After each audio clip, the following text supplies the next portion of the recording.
Juan, entonces yo creo que sí, estamos ya un poco más de 20 participantes y en el transcurso seguramente se van a ir uniendo. Muy buenos días con todos. Muchísimas gracias por su participación. Esta es la quinta jornada de la ruta de galvanizado, un rol de presentaciones que ha organizado Galvalatina para la difusión de la industria a nivel de nuestra región.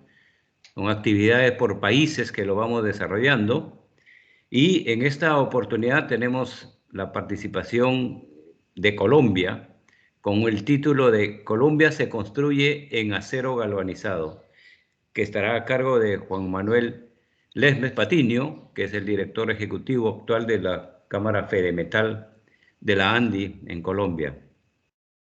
Antes quisiera hacer un resumen de la experiencia profesional de Juan Manuel, por favor, si me permiten.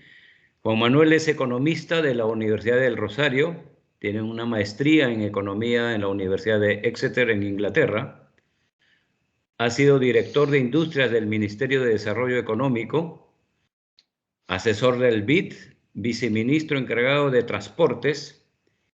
Desde hace 21 años dirige la Cámara Fedemetal de la ANDI, bajo la cual está el tema de las construcciones metálicas y, por supuesto, el tema de la industria del galvanizado.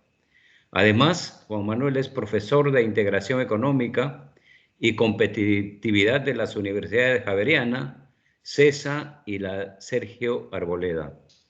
Vamos a tener este espacio en el, digamos, de los 40 o 50 minutos siguientes en la participación de Juan Manuel para explicarnos todo el tema. Aparte de eso, tienen ustedes el chat disponible para que en el transcurso vayan generando las preguntas que consideren convenientes. Juan Manuel, por favor, adelante con tu presentación. Muchas gracias, estimado David. Muchas gracias a todos los asistentes y un abrazo a todos los compañeros de Galvalatina. Efectivamente, el tema de hoy, como bien lo dijo David, vamos a explicar un poco en el tema de hoy la experiencia colombiana con el tema de las construcciones metálicas galvanizadas. Entonces sigue, Cata, por favor. En primer lugar, en este tema del galvanizado, hemos decidido llevarlo a la práctica y hemos estado trabajando para promover en Colombia un sistema de construcción prefabricada en acero, que por supuesto debe ir galvanizada con las ventajas que esta construcción tiene y que debe revolucionar completamente lo que ha sido el tema de la mampostería tradicional y su larga demora y su estilo diferente al nuestro. En la mampostería tradicional, el, la obra se va construyendo en estilo escalera in situ. O sea que uno ve desde que preparan el lote que construir un edificio, construir una casa, unas casas puede tomar de 1 a 2 años y uno va viendo lentamente avanzar la obra. Y no ha sido fácil cambiar el esquema, sobre todo en la mentalidad de los gobiernos y demás, por un sistema diferente en el cual en las fábricas es donde se construye todo y el armado de las viviendas en la obra, pues debe tomar de 7 a 10 días, como 14 días máximo, como lo vamos a ver. Y eso ha implicado que muchos de los, digamos, de los términos de referencia que tiene un gobierno para que se presenten las empresas a construir, hay que cambiarlos, porque todos están hechos, y creo que Latinoamérica entera es igual, todos están hechos para la mampostería tradicional y eso implica, por ejemplo, que le dicen a uno, el supervisor debe contratarse por 1 año. Y uno dice, ¿y qué hago con el supervisor si a los 15 días acabo y entrego las viviendas? Entonces el supervisor debería estar más bien mirando en la fábrica durante la época en que se está construyendo. Entonces todo eso nos ha llevado a un enorme diálogo con el gobierno para que esos términos de referencia se tengan que acomodar a otros sistemas como el nuestro, o si no, no vamos a tener éxito, independiente de que el sistema sea bueno y que el galvanizado proteja. También hay que hacer, digamos, esa parte del lobby político para que se vayan acomodando y lo vayan aceptando. Nosotros todavía no podemos cantar victoria, ni mucho menos. Muy bien, en este sistema, como ustedes lo ven acá, todo el tema del replanteo, todo el tema desde la excavación hasta que el tema se entregue en un tiempo récord puede ser 7 días. En la vida real podemos durar un poco el doble que eso, pero estaríamos hablando de 14, 15 días nomás entre que el lote está vacío y la familia está viviendo en su casa. ¿Sigue? Entonces, en parte de lo que le hemos mostrado, digamos, al público, y ahí vamos, y no puedo decir que hayamos cantado victoria todavía, pero vamos avanzando, es que una de las mayores ventajas que tiene este sistema, sin duda alguna, es la velocidad de la instalación. Entonces, quiere decir que son prefabricadas y galvanizadas en planta. Y es muy importante decirlo desde el principio. Nosotros no entregamos ninguna vivienda que no esté galvanizada por el tema de la corrosión. Y esta es una de las mejores formas de promover el galvanizado y que la gente empiece a entender de una vez qué significa este sistema. En segundo lugar, les decimos el ensamble es fácil y puede ser realizado por cualquier persona.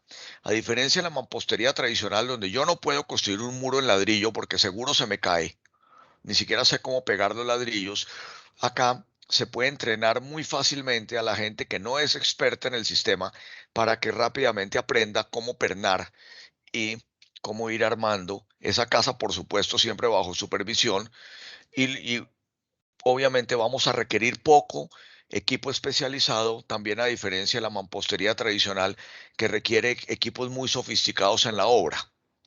Empieza, ¿sigue? El otro tema que es muy importante tener en cuenta y que lo hemos vendido muy fuerte son las enormes ventajas que tenemos para el transporte y la logística.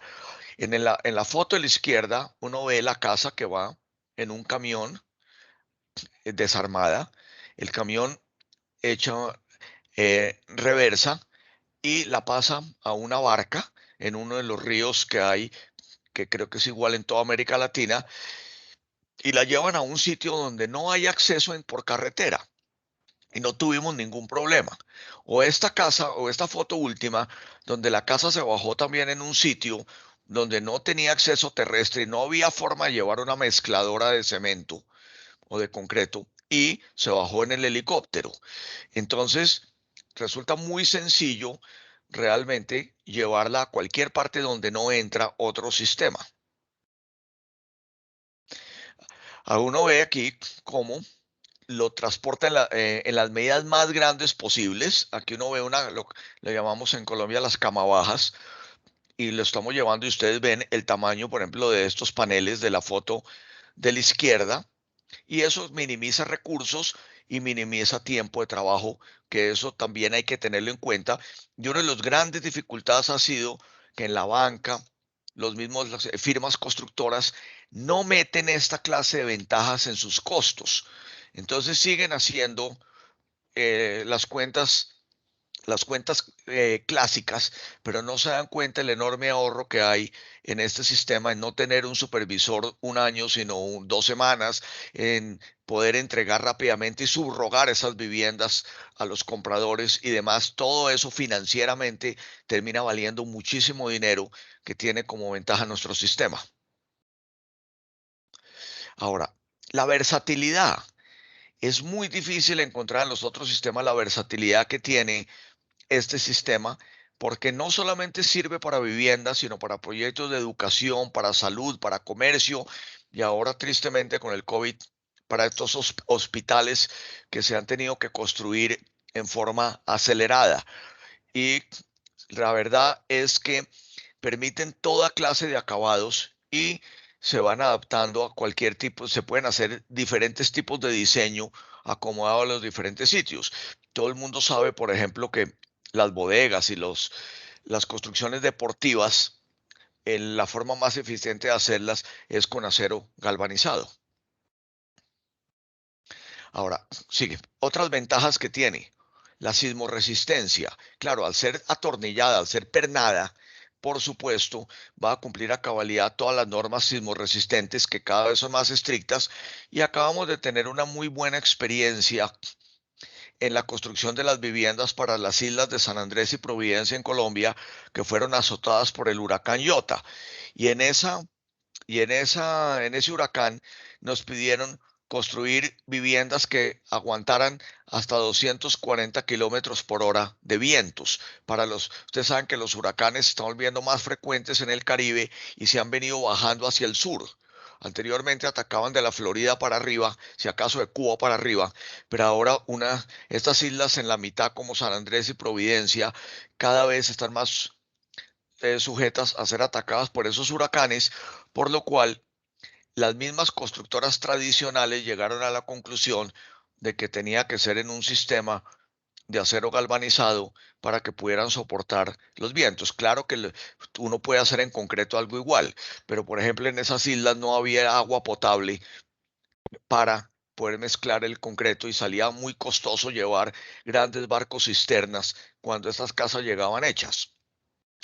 El otro sistema es el costo de cimentación.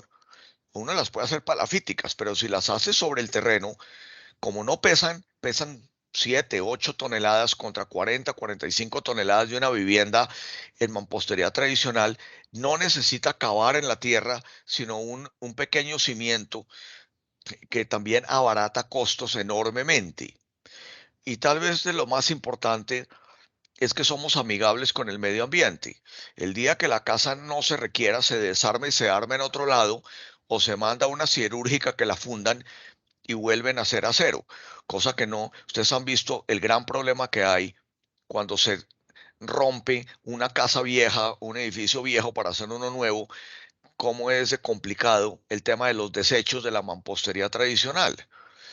Y por supuesto, el tema que nos convoca hoy es la resistencia a la corrosión, por lo cual todo esto tiene que ir de la mano de una muy fuerte, muy decidida campaña del galvanizado, de explicar qué es el galvanizado, las ventajas que tiene, a lo cual pues ustedes en Galvalatina han hecho una labor enorme. Sea la oportunidad para felicitar a mis compañeros de Brasil, de Ecuador, de Perú, de Argentina, de Chile, de México, de todos los países por la campaña tan buena que están haciendo. A mí me pasó que con el anterior alcalde de Bogotá le estábamos explicando la importancia del galvanizado y me preguntó qué es el galvanizado, que no sabía siquiera la palabra. O sea que esta campaña que ustedes están haciendo me parece que es enormemente importante para entender, porque a uno todo el mundo le pregunta, pero se me oxidan las casas, pero se me van a caer a pedazos con los diferentes climas que hay en Colombia y que prácticamente es igual en todo Sudamérica, al menos en el norte. Entonces, no, señores, ese galvanizado, y por eso decía al principio, nadie entrega una casa que no sea galvanizada. Continúa. Ahora, en resumen, el- estas son las primeras casas que hemos hecho y queríamos mostrarles más o menos en qué consiste, pero ustedes saben que todos los aeropuertos, el aeropuerto de Bogotá, el nuevo aeropuerto, todo eso se han hecho en acero también. Pero digamos que en la campaña, para que todo el pueblo le entienda, en estas campañas de la vivienda rural, que es por donde hemos comenzado, hemos construido casas que van entre 50 y 60 metros cuadrados de 3 habitaciones, cocina, área social, y por supuesto ya lo dije que van galvanizadas, todas tienen baño, todas tienen cuarto de herramientas o bodega, entendiendo pues que mucha gente trabaja en su casa. La mayoría tienen terraza con lavadero, pueden ser palafíticas en las zonas de inundación que ustedes vieron con las inundaciones en Alemania y en Bélgica, y también ayer el noticiero mostraba las enormes inundaciones en la China. Nosotros hemos vivido esas inundaciones toda la vida y es horrible ver prácticamente las casas inundadas, los colchones flotando, los juguetes de los niños flotando en esas inundaciones, la gente sobreviviendo en el techo, cuando en este sistema podemos elevar hasta 1,50, aunque Mauricio Ochoa ahorita, cuando entre la parte técnica, me va a corregir y me dice que puede ser más alto, el, y solucionamos un enorme problema que hay en el mundo entero sobre las viviendas sobre los barrios que se inundan. Todas tienen su tanque de agua y en las zonas donde no hay acueducto, todas tienen su pozo séptico. Muy, muy bien hecho y ha funcionado muy bien con esos tiempos de construcción muy grandes y como dije, el peso que está entre 7, 8 toneladas, algunas llegan a 10, pero la mayoría está en ese poco peso de 8 toneladas que es sismo resistente y aguanta vientos. Continúa. Ahora, ¿cómo es el proceso constructivo? Es fácil, es ágil y es seguro. Sigue. Aquí vamos a ver, por ejemplo, que aguanta cualquier clase de entrepisos. Entonces, le hemos puesto entrepisos en steel deck o en concreto. Hemos puesto también fibrocemento con acabados o incluso, que está muy de moda, piso de madera plástica. Sigue. Lo mismo sucede en toda la parte del cerramiento. Los cerramientos los hemos hecho. Hay gente que exige de todas maneras que sea con ladrillo. Listo. Aquí ustedes ven en esa casa azul en la parte izquierda cómo la estructura es en acero galvanizado, pero se puso ladrillo porque la gente lo quería. Lo que tiene de malo el ladrillo es que entonces perdemos parte de la velocidad de la construcción, que es el otro tema. También hemos usado mampostería con mortero tradicional, hemos usado paneles en madera plástica, como esa primera casa que recicla el plástico, todos los materiales reciclados o incluso poliuretano inyectado. O sea, cualquier sistema es bienvenido y esta versatilidad es impresionante. ¿Sigue? O las cubiertas, lo mismo en las cubiertas, cubierta metálica galvanizada y pintada, o cubiertas en otros materiales como la casa de la derecha que incluso puso teja, arcilla, cubierta verde, pero cualquiera de los sistemas aguanta. Entonces, en lo que es pisos, lo que es cerramiento y lo que es sistemas de cubierta, es supremamente versátil. Ahora, ¿cuál ha sido la experiencia entonces? La podemos ver acá. Esta fue, por ejemplo, Carepa, Antioquia. Es, es un pueblo en el Urabá antioqueño, que es en la frontera con Panamá por el lado del Mar Caribe, donde esta fue, digamos, el estilo de casa que se hizo a la derecha. Ustedes ven el plano. Y es una vivienda digna para unas personas que vivían en unas condiciones casi infrahumanas. Y quedó, pero lo que queremos que los gobiernos entiendan es que cuando uno construye esto en un tiempo tan corto, soluciona el tema habitacional de América Latina, mientras se lo hace por la vía tradicional, se acaban los gobiernos y no han hecho absolutamente nada. Entonces uno puede solucionar muy rápidamente un problema de sistema habitacional rural en Colombia o incluso urbano, como lo vamos a ver. ¿Sigue? Este es un clima llamado templado. Aquí tenemos las casas que se hicieron en el desierto de La Guajira, en el norte de Colombia. ¿Por qué? Porque otra ventaja enorme de estos sistemas es que respetamos toda clase de culturas. Esta es una zona indígena.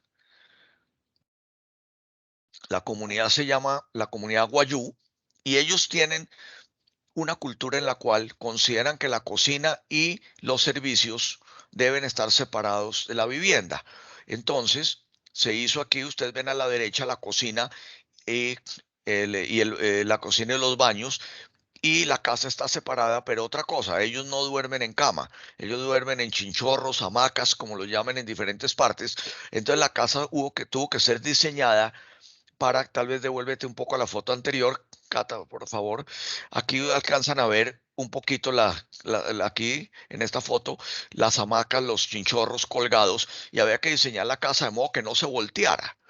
Y si ustedes se dan cuenta, la casa no tiene cimientos, la casa está puesta a unos pocos centímetros sobre el piso con unas zapatas.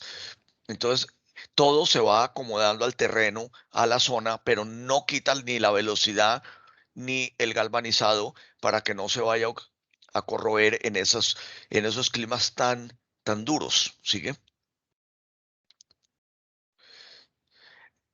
Aquí, perdona, devuélvete una. Aquí ustedes ven Este que está a la izquierda es el ministro de Agricultura. Nos acompañó a la inauguración con todo el equipo y ustedes ven cómo la casa aguanta que todo el mundo se haya parado encima. Aquí está la señora que recibió la casa y ya con el tiempo que ha pasado no hemos tenido un solo problema en ninguna de las casas que se han entregado como muestra. Continúa. Esta fue una casa muy interesante que la miremos con calma, que esa es la casa que se hizo en el Bichada, en la frontera con Venezuela, donde el río Meta desemboca en el famoso río Orinoco. O sea, en la frontera con Venezuela y más abajo, ese río llega al Brasil. Esa es una zona en que no tiene comunicación terrestre con Colombia. La única forma es navegando por una semana por el río Meta, que va a desembocar, como lo dije, al Orinoco. Esta es una zona de alta inundación.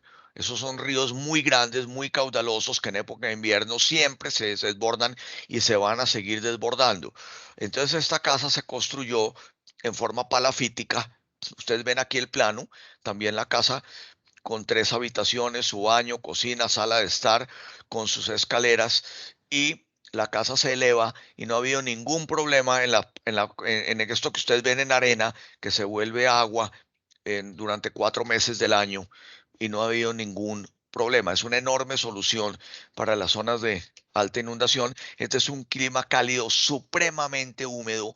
Allá se corre, como dice un amigo, hasta el plástico. Y el, el galvanizado ha mostrado ser una excelente experiencia para poder, pues, digamos, una excelente experiencia para este tema. Me informan que David Vela alzó la mano. David. No, mandé un chat para las preguntas después de tu presentación, Juan Manuel, disculpa. Perfecto. Muchas gracias, David. Aquí ustedes ven la resistencia de las casas. Aquí estamos en la inauguración con la gente del gobierno, con la gente del pueblo inaugurando la casa. Ustedes las ven por el otro frente. La casa además con buen diseño, ventanas en aluminio y ustedes ven arriba unas rejas y abajo también unas rejas. Se puede señalar las catacracias porque eso es algo que también es muy importante. Hemos diseñado todas las casas bioclimáticas, porque la gente le dice a uno, pero en tierra, en clima cálido, ustedes saben que lo que es en el norte del Perú, en Ecuador, en Colombia, no tenemos estaciones. Las estaciones empiezan a marcar de Lima para abajo. Entonces, nosotros tenemos es tierra caliente y tierra fría. Tierra templada y tierra fría. Bogotá es frío porque está a 2.600 metros. Y Cartagena o cualquiera de estos pueblos en Colombia siempre está a 40 grados todo el año y lo llamamos tierra caliente. No se marca el invierno ni el verano. Entonces, nosotros necesitamos hacerlas bioclimáticas, porque la gente le decía a uno, oiga, pero unas viviendas en acero, me voy a morir del calor, es como dormir en un horno. No, señores, estas casas están diseñadas para que cuando el clima es cálido, sean frescas y cuando el clima es frío, sean confortables en el tema. Y estas rejas que estaba mostrando Cata muestran la forma en que se estudia la entrada y salida del viento para que la casa permanezca aireada y porque obviamente en estos niveles no van a tener aire acondicionado, ni siquiera muchas veces tienen una planta eléctrica del pueblo o algo y no da para tener aire acondicionado. Entonces, ese fue otro reto. Esta casa, por ejemplo, que aparece en pantalla, se hizo a 3.000 metros de altura sobre el nivel del mar, mucho más alto que el clima de Bogotá. Es lo que nosotros llamamos en estos páramo. Luego, la temperatura siempre está alrededor de 7 a 10 grados y por la mañana está incluso negativo. Está como está Sao Paulo hoy que nos contaba Sabio, pero de allá está siempre así. Entonces teníamos el reto de que esta casa fuera confortable, fuera digamos, bastante guardara el calor en medio de ese clima tan frío y nos ha dado muy buen resultado. Entonces eso de volver las bioclimáticas es otro tema que también hay que vender, porque también es muy interesante. Sigue.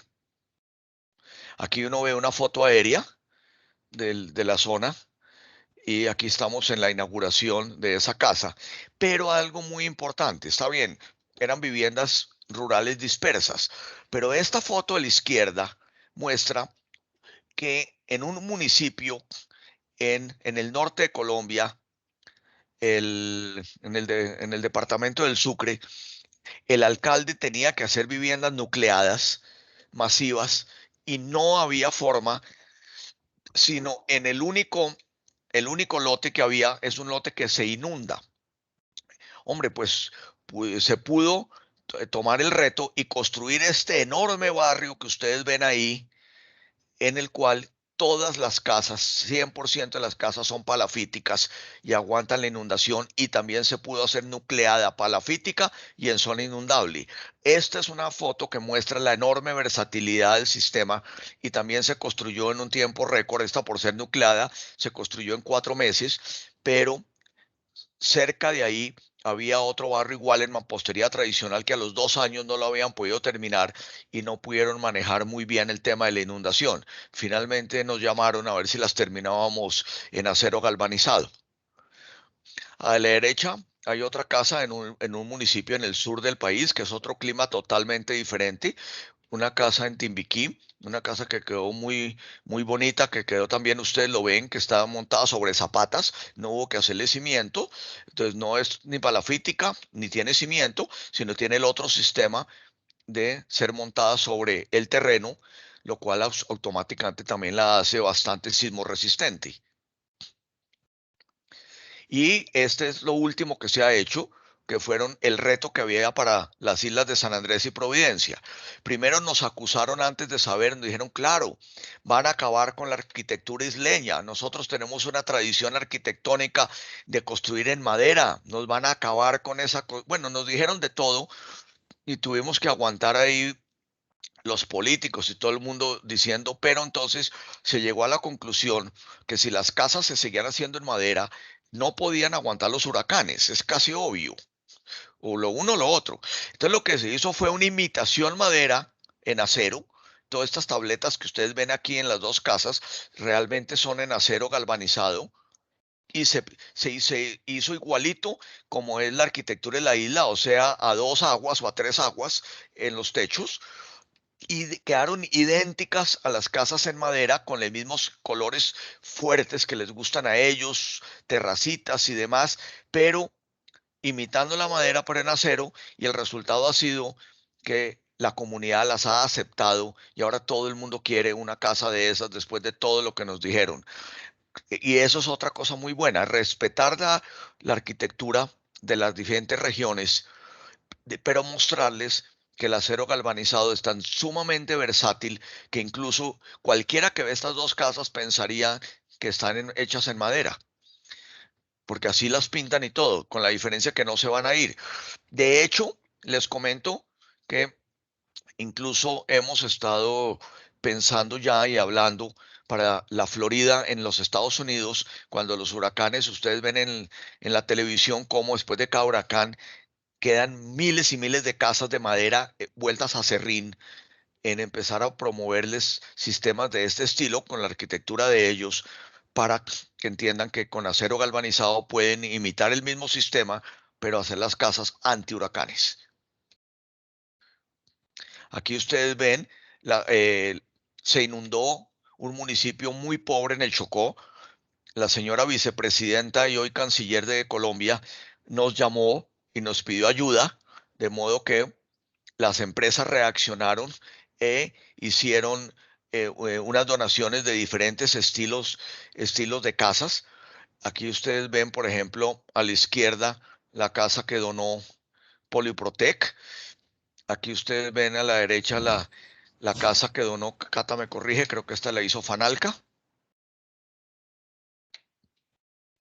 Y como ustedes ven, estos son, digamos, todos los diferentes sistemas en que hemos decidido que el galvanizado se debe promover en la vida real, con soluciones reales, para que la gente lo entienda.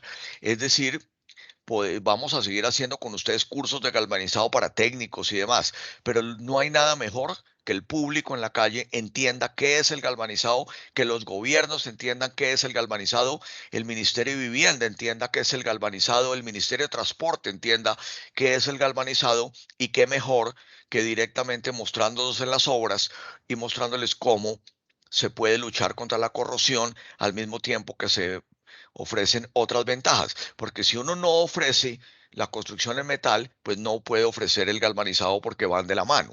Entre más demanda haya por construcciones de todo tipo en metal, más vamos a poder promover el galvanizado, que va implícito. Lo que usted no puede permitir es el divorcio de los dos temas, y tenemos que superar esa vieja pelea de que era el galvanizado o el pintado, para decir, ¿es galvanizado o es un sistema dual, galvanizado y pintado, pero siempre galvanizado en esa forma? Esa era un poco la experiencia que les queríamos mostrar de lo que hemos venido haciendo con el Comité de Construcciones Metálicas de la ANDI, que preside Guillermo Beltrán. Y obviamente en este momento cualquier pregunta es bienvenida, y aquí nos acompaña también también nos está acompañando el Mauricio Ochoa para cualquiera de las preguntas técnicas que quieran hacer sobre lo que yo pues mostré en forma, digamos, un poco rápida. Entonces, me dice Catalina que Mauricio está pidiendo la palabra. No, pero no le estaba pidiendo por la Pero introducción, bueno, pero Mauricio, tú yo no veo. puedes complementar muy bien en la parte técnica que yo la hice, y veo que Manuel también está alzando la mano. Entonces, si quieres, Mauricio, tú primero. Bueno, básicamente, no, digamos, me hubiera gustado, y por la experiencia, yo creo que aquí, más que la parte técnica en sí, de la cual creo que muchos tenemos conocimiento, es el recalcar la forma como estamos atacando el mercado, reafirmar lo que tú dijiste de la cantidad de adversidades que hemos tenido que sortear para poder llegar a lo que estamos llegando. Cosas tan sencillas como nos preguntan, y obviamente por desconocimiento, vida útil. ¿Cuál es la vida útil en esas condiciones? ¿Cómo lo garantizan? Y podemos mostrar pues muchos estudios, porque tenemos de laboratorio muchos más estudios, pero uno se pregunta, ¿y cuándo le han pedido eso mismo al constructor convencional, al constructor que construye en concreto y en mampostería? Porque se da por supuesto o por hecho de que per se van a cumplir con una cantidad de requisitos técnicos. Resulta que cuando estamos hablando de ruralidad profunda, y es una de las cosas más a resaltar en el caso de Providencia o en el caso de Chocó, llevar, por ejemplo, los agregados de sitios muy distantes se convierten en un verdadero dolor de cabeza, y terminan entonces preparando el concreto con los agregados que consigan disponibles en las zonas, pero sin ningún tipo de soporte técnico. Entonces, de alguna manera, lo que quería era básicamente a lo mismo que tú expusiste, acotar que además de todas esas vicisitudes que soportamos por ese desconocimiento, por esas tradiciones que en un momento dado pareciera que chocan, ¿no?, contra las costumbres, contra la cultura de las comunidades, nos exigen el cumplir, que afortunadamente lo podemos mostrar. El problema es que es un lenguaje más técnico, pero nos exigen cumplir con una serie de requisitos que no le están exigiendo a ninguno de los sistemas tradicionales, porque por el hecho de ser tradicionales se supone que cumplen, y lo cual no es siempre cierto. Entonces, básicamente lo que quería era acotar eso. Muchas gracias, Mauricio. Te da la palabra Manuel y después Sabio. Muchas gracias, Juan Manuel. Unas felicitaciones monumentales por ese trabajo realmente, porque es algo que creo que muchos de las asociaciones de Latinoamérica estamos tratando de lograr, y realmente es muy difícil también lo que decía Mauricio, de luchar contra estas costumbres, ¿no? Bueno, pues estas costumbres a veces no les exigen lo mismo que al acero galvanizado, ¿no? A veces, me acuerdo, mi mamá fue a recibir su casa por acá cerca de la ciudad, Y yo preguntaba, ¿no? Le preguntaba al que le entregó, oye, ¿y cuánto tiempo me garantizas la estructura? Y se voltea así bajito y me dice, 5 años. Dijo, ¿qué? Le digo, 5 años. O sea, cuando la acabo de pagar, ¿qué tal que la casa ya se destruyó? Y eso es un crédito de muchos años, de 15, 20 años. Entonces, me surgieron algunas dudas. Realmente es muy interesante. Y, por ejemplo, veía las casas donde dices que se inunda y ustedes, bueno, tomaron la medida de subirlas de nivel, ¿no? Digamos. Entonces, ahí no habría problemas, por ejemplo, con la erosión del suelo y que pudiera llegar a perder estas zapatas o perder la fijación al piso. Y la otra también es en cuanto a los huracanes o a los terremotos. eh, ¿Cómo podemos nosotros decir? Es mera duda por mi ignorancia, yo no soy ingeniero, ¿no? Entonces tal vez me surgió esa duda de huracanes o terremotos. ¿Cómo es que queda bien fija y que nosotros podamos decir, no se va a ir ni con un huracán ni con un sismo? Muchas gracias y muchas felicidades otra vez. Muchas gracias, Emanuel, y le pediría a Mauricio que si puede contestarnos esa pregunta última que hizo Manuel. Sí, por supuesto, Manuel. Primero que todo, al igual que con cualquier sistema tradicional, hacemos los estudios de suelos correspondientes. No montamos la casa como un estándar. De hecho, lo dijo Juan en su exposición, los palafitos pueden tener 2,50, 1,50, 1,20, 80 centímetros de profundidad. Esa profundidad de ese palafito y las dimensiones de las zapatas y la dimensión en sí del palafito es la que te está garantizando que se está adecuando a las condiciones específicas del terreno. Además, al ser palafítica, pues vamos a tener, en el caso de los huracanes, una especie de efecto sombrilla. Lo que te ocurre cuando sopla brisa, vas con la sombrilla que te trata de arrancar. Todo eso se tiene en cuenta y todo eso se simula en los programas de cálculo que tenemos. Y cuando decimos que la casa está calculada, como en el caso de Providencia, que lo explicaba también Juan, para vientos de 240 kilómetros por hora, es porque hemos corrido los programas y garantizamos que la forma como fue diseñada va a soportar esas cargas. De hecho, uno de los problemas que hubo en Providencia es que originalmente se habló de vientos de 160 kilómetros por hora.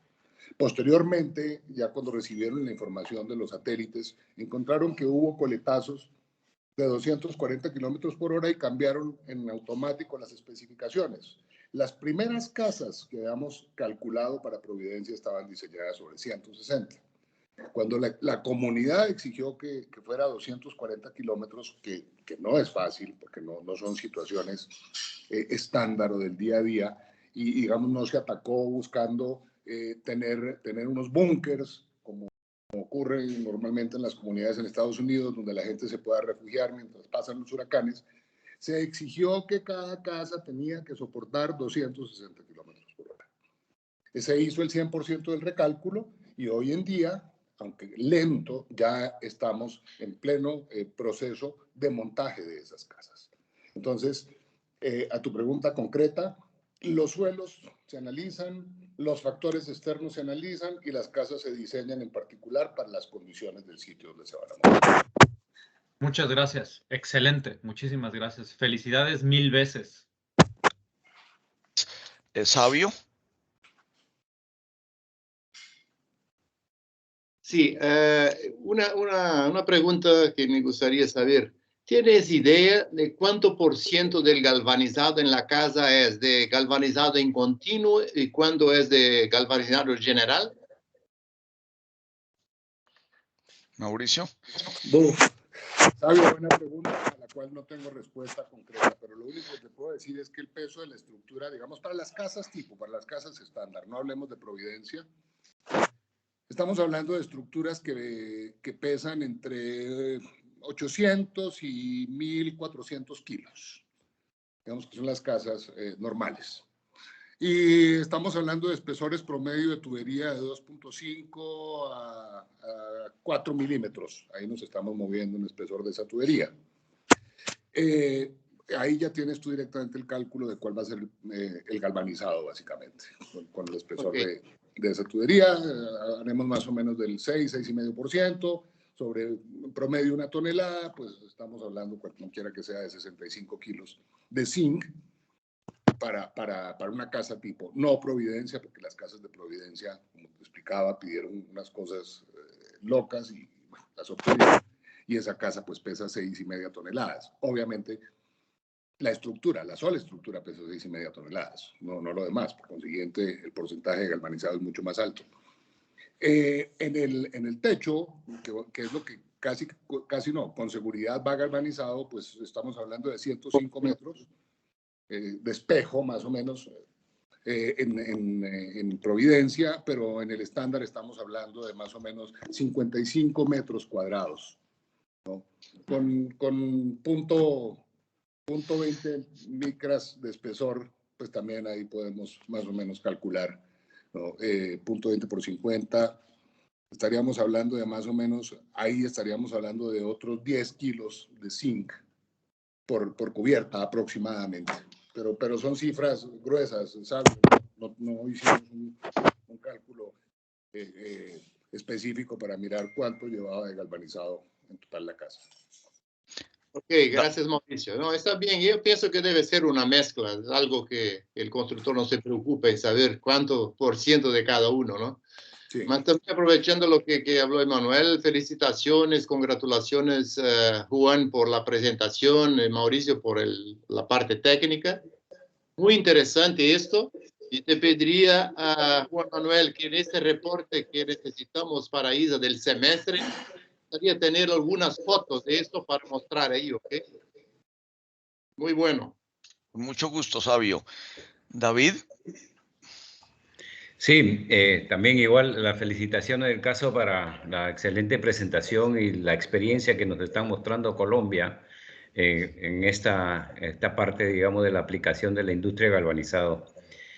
Como vemos, tiene mucho que ver con construcciones de viviendas en varias zonas del país. Por favor, quisiera saber si hay alguna normativa que les exige el gobierno para la construcción o la instalación de estas viviendas. Sí, David, nosotros tenemos en Colombia la norma llamada norma sismo resistente, que la llaman la NSR por sus siglas de norma sismo resistente. Esa norma sismo resistente, que entre otras están por sacar una actualización, es obligatorio para todo tipo de construcciones, así lo hagas en Guadua. Lo puedes hacer en Adobe, en lo que sea, eso es, digamos que es obligatorio. Incluso ahí habíamos tenido problema porque el sistema del steel framing era uno de los sistemas que no estaba en esa norma y en la nueva sí va a estar. Obviamente lo que son las estructuras sí estaba. Entonces, todo el mundo, digamos, debe cumplir con esa norma. Y no sé, Mauricio, si quieres complementarme. No, es básicamente eso, sí, existe la norma, no se debe de construir nada en Colombia a esa norma. Obviamente la norma nos da las regiones, la norma nos da las condiciones precisamente de sismicidad. La norma también contempla estudios gruesos de, por ejemplo, los tipos de suelos dependiendo de las regiones, no particulares, pero sí más o menos da indicaciones de los tipos de suelos. Yo creo que primero es una tremenda ayuda como tal, la norma en sí. Y segundo, pues por normatividad tenemos que cumplirla. Todos los que queramos participar en el mercado tenemos que cumplir con esa norma. Guillermo. Perfecto.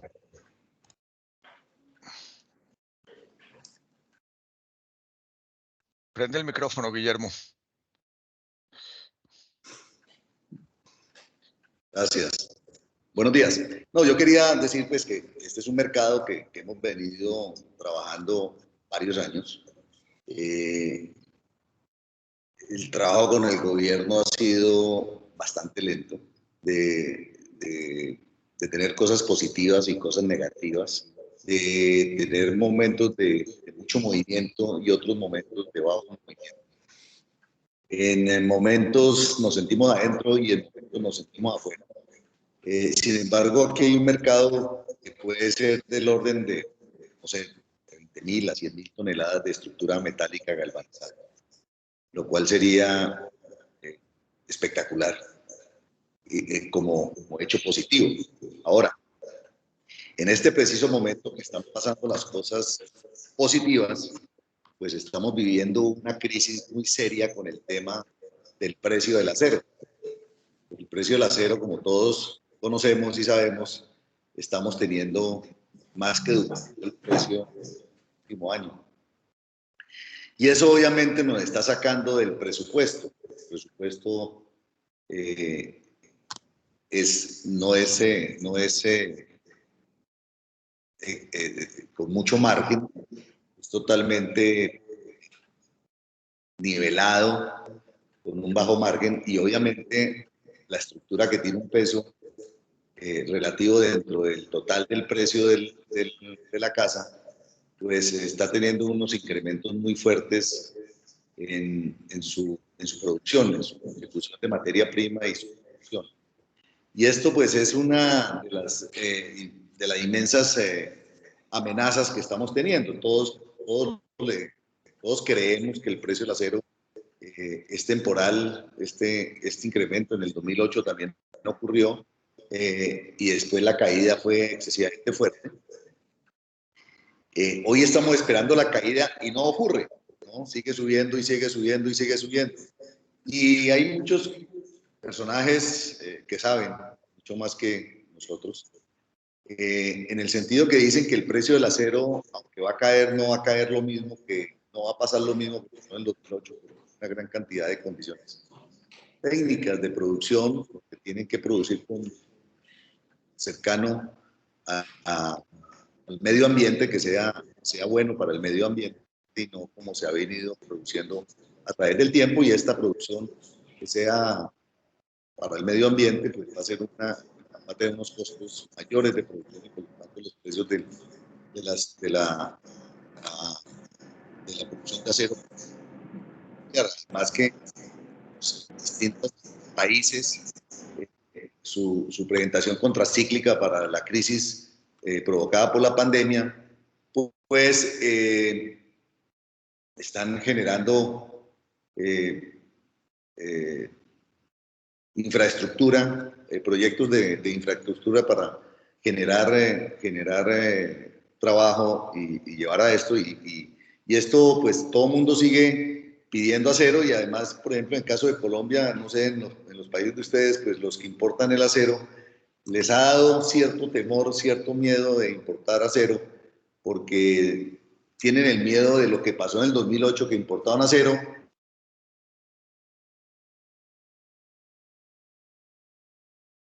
a precios altos, y cuando los tienen acá, el precio cayó.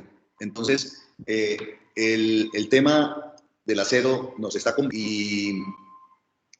Y es una amenaza que tenemos en todo este proyecto, que si no baja el precio urgentemente, pues vamos a tener muchas complicaciones en poder participar, porque el gobierno no creemos que sea capaz de, entendiendo el problema, porque el problema representa para todos las varillas de refuerzo. En la construcción tradicional pues existe también la varilla de refuerzo, y tiene un componente importante dentro de la construcción, pues también ha subido muy fuertemente, más del doble, y obviamente los presupuestos y los precios tan ajustados del producto pues obligan a que haya incremento en el precio, y el Estado pues el nuestro pues es un Estado pobre, y además con una cantidad de problemas adicionales que se están presentando, y por lo tanto no creemos que sea tan factible que el gobierno suba los precios de las casas. Entonces, esta es una amenaza definitiva que tenemos al frente, y que ojalá la podamos subsanar muy pronto. Quería decir de tema que es un problema serio que tenemos hoy por hoy, cuando hemos logrado triunfar con el producto. Sin embargo, también hay que decirlo que el sistema tradicional ha estado siempre en Colombia, y hay muchos proyectos que no se han llevado a cabo simplemente porque no se pueden hacer con el sistema tradicional, ¿no? Pues aquí hay una cantidad de ejemplos presentados por Juan Manuel muy importantes, y creemos que tiene que ser, pero si no se cambia el precio, pues va a ser muy complicado competir y ser exitosos en la presentación de las ofertas. Muchas gracias. Sí, quería compartir esos temas con ustedes. Muy buen punto, Guillermo. Y como ustedes saben, además, China no solamente quitó los famosos rebates en los cuales subsidiaba la exportación del acero, sino que ayer hubo fuertes rumores que yo creo que van a ser ciertos de que le va a poner además un impuesto a la exportación de acero. Están hablando de eso. Entonces quita los subsidios y además pone, el tema es que sin una oferta china, Guillermo, el tema no es fácil que el precio se devuelva a lo que todos estábamos aspirando. Ese es un tema con el que vamos a tener que lidiar de aquí en adelante. Buen punto. David, ¿volviste a alzar la mano? No, Juan, normal. Perfecto. ¿Alguien más quiere hacer alguna pregunta? Yo solamente un comentario. Soy Liliana Berardo de Argentina. Primero muy agradecida por la creatividad, por el proyecto, por más que han mostrado dificultades políticas, económicas, yo creo que es un proyecto de vanguardia, sobre todo teniendo en cuenta las necesidades. Y el agradecimiento también a Galva Latina porque estas charlas que han organizado, donde cada país tiene una presentación, nos abre un poco la cabeza sobre diferentes realidades y nos da ideas que por ahí regionalmente ni siquiera se nos ocurren, eh, por preconceptos que existen. Por ejemplo, claro, aquí en Argentina una casa de chapa es como una casa de desprestigio. Sin embargo, ustedes han logrado digamos, un concepto de vivienda que sería muy interesante para replicar. Y creo que a veces, más en la era de la durabilidad, sobre todo los corrosionistas que la tenemos como prioridad, a veces la seguridad mata durabilidad, ¿no? En el sentido de que ustedes tomaron el concepto de seguridad frente a las condiciones climáticas que están teniendo. Y a veces uno no lo tiene tanto en perspectiva y está mandado de algún modo por el concepto de la durabilidad. Y bueno, y en cuanto a precios, en lo que están planteando, creo que eso es a nivel internacional y eso nos toca a todos los países. Y en cuanto a la sustentabilidad en la producción, si bien el acero o las acerías están como teniéndolo más en cuenta, sobre todo las emisiones de CO2, hay que pensar en las cementeras. Las cementeras son las grandes emisoras de CO2. Entonces, también se puede trabajar pensando en que ellas, si cambian el concepto, también podrían llegar a tener un aumento de producto, de precio de producto. Así que creo que es una idea para seguir defendiendo e intentar replicar. Me encantaría que en algún momento podamos hacer algo así acá, sobre todo para la demanda habitacional que hay. Muchas gracias nuevamente por la presentación.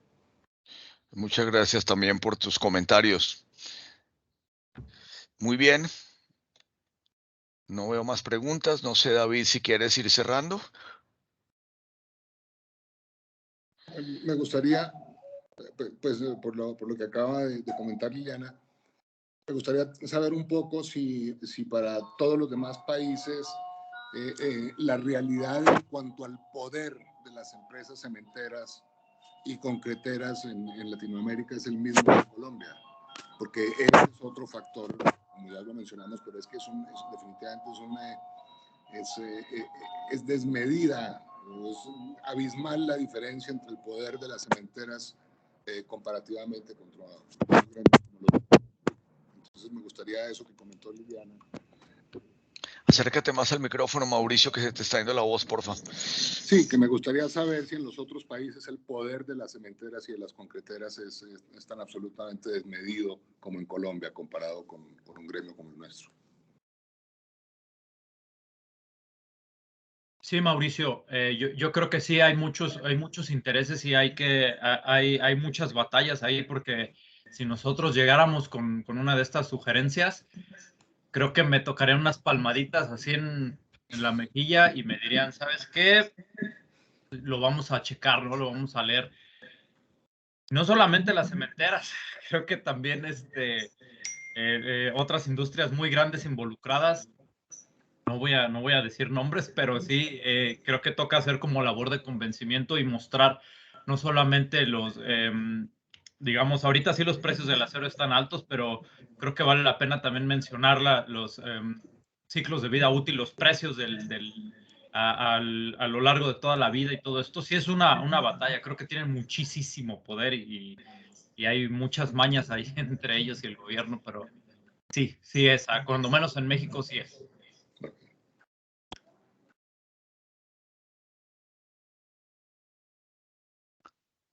Muchas gracias. David. Sí, bueno, muchas gracias a todos también. Excelente presentación y pues le pedimos a Juan Manuel y a la Andy para que nos autoricen dentro de muy poco tener ya la presentación a nivel de PowerPoint y si es posible también la presentación en video para poderlo difundir a través de nuestras redes de Galvalatina, porque definitivamente muy interesante, muy importante todo y la mayoría de gente quisiera tener esta información para revisarla, para comentarla nuevamente y a ver si la podemos difundir a nivel de todos nuestros países. Muchísimas gracias, excelente trabajo por todo y Mauricio, placer de escucharte y de verte también. Lo después mismo, de mucho David, tiempo. lo mismo digo, qué gusto. Y pues muy amables por esta excelente participación en la ruta del galvanizado. Gracias a todos y que tengan un muy buen día. Muy amables. Muchas Gracias, gracias. David, lo mismo para ti, Sabio, Juan. Gracias. Memo, Hacen bien, un gusto. un saludo grande. Chao. Chao. Gracias. Gracias.